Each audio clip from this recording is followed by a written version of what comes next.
30 ONG d'Afrique prennent part aux travaux du 5e Forum des peuples sino-africains qui s'ouvre quelques jours avant le 7e Forum Chine-Afrique de Pékin. Créé en août 2011, ce forum est un pont entre les peuples de Chine et d'Afrique via les échanges constants au niveau des sociétés civiles respectives.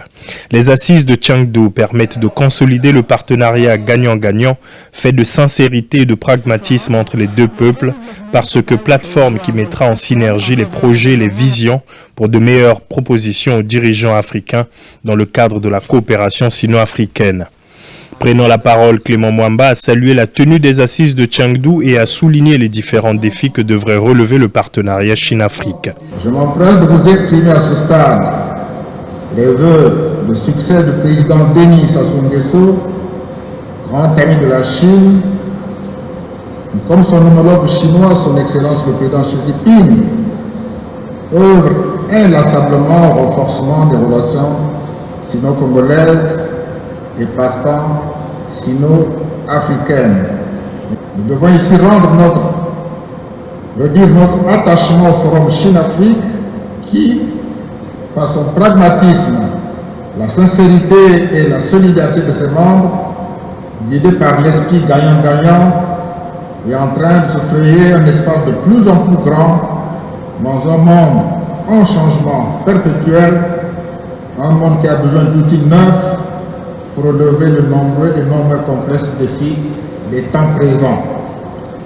Parmi ces défis, nous citerons la lutte contre la pauvreté, contre le terrorisme, la corruption, la maladie et autres fléaux divers. Ouvrant les travaux, Wang Qisha, vice-président chinois, est revenu sur l'importance de la société civile et son rôle majeur dans le renforcement des relations entre les deux peuples.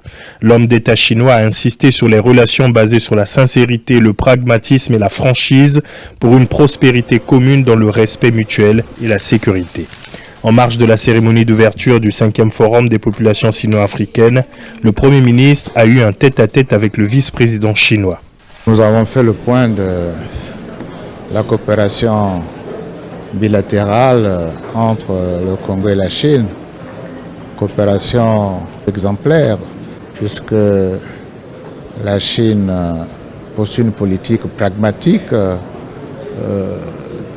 sans complexe, et en même temps une politique qui a pu permettre, par exemple dans le cas du Congo, à développer un réseau d'infrastructures très important, aussi certaines aides, certains crédits qui ont été très concessionnels. Donc on a fait le tour de toutes ces questions.